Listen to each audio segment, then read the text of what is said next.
semua menteri yang diganti dipanggil oleh Presiden.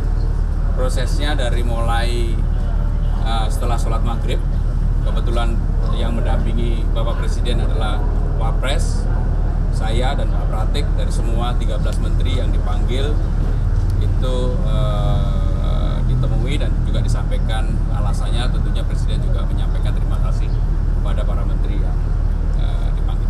Tadi Mas Anies katakan, apakah ada minat untuk ditempatkan di tempat lain?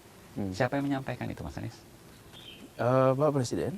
Langsung Pak Jokowi? Ya, juga Pak disampaikan sebelumnya oleh Pak Mensesnek dan Pak Mensekap. Mereka mengatakan bahwa ditugaskan Pak Presiden untuk menyampaikan bahwa ada reshuffle dan Pak Anies termasuk salah satu yang reshuffle. Lalu pertanyaannya adalah apakah Pak Anies ada aspirasi untuk ditugaskan di tempat lain. Itu aja. Kapan kejadian itu? Itu hari Selasa 26 Juli ya. Sehari sebelum reshuffle? Ya, sehari sebelum. Siang, malam? Malam. Oh, malam hari. Pukul berapa kira-kira? Kira-kira habis Isya gitu ya. Oke. Sekitar jam 7:30 malam gitu. Dan Mas Anies dipanggil ke istana? Saya dipanggil ke istana, kemudian bicara di situ dan disampaikan. Nah, di situ saya sampaikan bahwa membantu Presiden sebagai menteri adalah sebuah kehormatan. Dan saya menyampaikan terima kasih atas kehormatan itu. Jadi ketika dicukupkan, saya juga terima kasih. Sudah dicukupkan dan saya berikan laporan. Selesai. Presiden menyampaikan terima kasih dan memang Pak Anies juga bekerja dengan baik. Tapi tentunya kan ada ekspektasi yang diinginkan Presiden dan Wakil Presiden ke depan ini yang mungkin berbeda ya. Jadi itu dilakukan dan alhamdulillah hampir semua menteri bisa menerima. Nah, biasanya orang ketika mendapat suatu kabar yang mungkin mengejutkan, tentu mengejutkan buat Mas Anies. Mengejutkan Mas Anies? Ini mengejutkan. Mengejutkan dong. Mengejutkan. Biasanya orang ketika disampaikan kabar yang mengejutkan tentu akan bertanya. Apakah Mas Anies bertanya? Apa alasannya? Tidak. Tidak bertanya. Saya ingin menjaga adab dalam hidup bernegara. Bahwa pertemuan itu adalah pertemuan menyampaikan keputusan. Bukan pertemuan mendiskusikan keputusan. Dan ketika keputusan disampaikan, saya sebagai menteri di bawah Presiden. 100% hak penentuan ada pada Presiden. Jaga adab itu. Meskipun Mas Anies punya hak untuk bertanya? Tentu, siapapun punya hak. Jadi saya katakan, terima kasih dan saya terima. Dan saya akan jalankan. Dan saya katakan ini adalah 100% hak Presiden. Tanpa harus pakai alasan pun boleh, nggak apa-apa. Jadi, dan saya tidak kemudian kemana-mana mempertanyakan kenapa, sama sekali tidak. Saya justru ingin menjaga adab dalam kita hidup bernegara. Dan saya ini seperti senopati aja.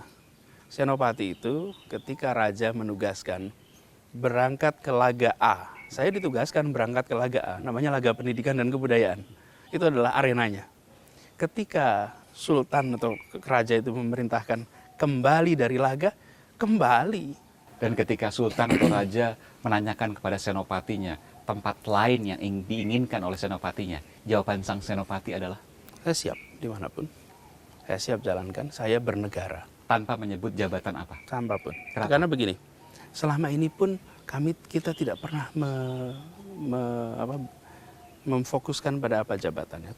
Bagi saya pribadi, berada di dalam ataupun berada di luar, itu tak mengurangi ruang gerak. Ruang untuk berkiprah, ruang untuk berkarya, itu di dalam dan di luar.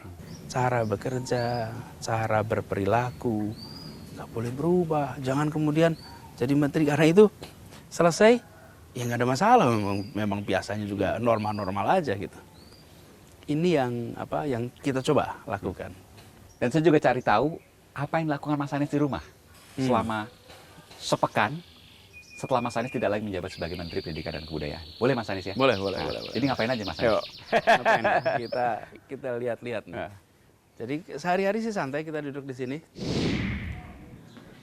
Mbak Ferry. Apa kabar Mbak Ferry? Aiman, Pas TV. Baru lihat-lihat Nyonya ke belakang. Iya, Nyonya. Jadi kita lagi berdua di rumah nih. Anak-anak sekolah semua, kuliah. Kuliah. Ya, Jadi saya mau tanya, tadi saya mau tanya sama Mas Anies, apa kegiatan Mas Anies di rumah? Tapi karena ada Mbak Ferry, saya langsung tanya ke Mbak Ferry aja biar nggak bisa macem-macem Mas Anies. Kalau ditanya kan bisa macem-macem. Kalau istrinya biasanya ditanya lurus aja, lempeng-lempeng aja. Jadi apa yang dikerjain Mas Anies? Ya, mungkin beres-beres barang yang baru datangnya dari kantor. Sama ada beberapa tamu datang ke sini nerima tamu. Kita lebih punya banyak waktu untuk sarapan bersama. Tapi itu ada kontainer banyak, belum ada tempatnya, Mbak Ferry? Belum ada tempatnya, nanti kita pikirkannya di mana kira-kira. Ya kita lagi nyari juga ini kemana ini naruhnya nanti ya. Gitu. Kita Mesti atur bikin lah. gudang kayaknya. Apa yang dikerjakan Mas Anies di rumah? Di rumah. Selain baca buku? Sama pas kalau ada anak-anak sebetulnya. Ya. Kesempatan bareng sama anak-anak.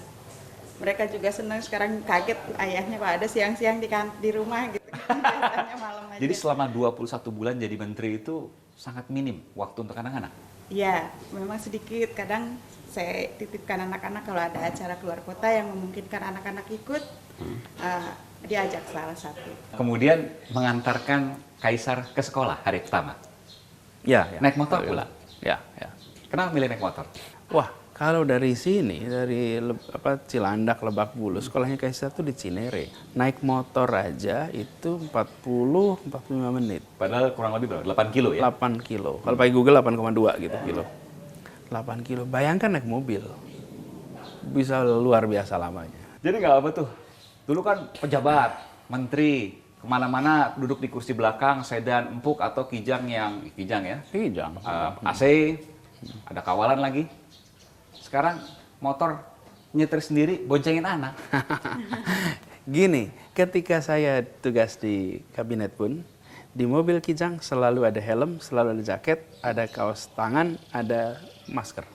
Begitu macet, saya pindah motor. Cuman saya nggak pernah ceritain kan. Masa sih ceritain, nanti dibilang pencitraan segala macam. Jadi, buat kami ini, namanya naik motor itu normal. Dan saya selalu katakan, kendaraan itu adalah alat transportasi. Jangan dipandang alat ukur prestasi. Termasuk sekarang saya dengar juga mau membelikan sesuatu di toko buku untuk anak. Ya.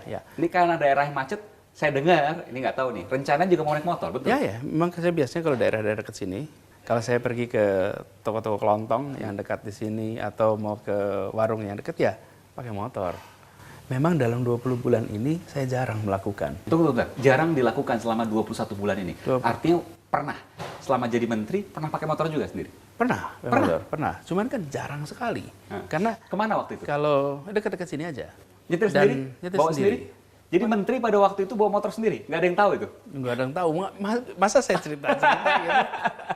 Kalau kemarin Mas Anies boncengin Kaisar, sekarang Mas Anies boncengin Aiman. Oh, oke. Boleh Mas Anies? Boleh.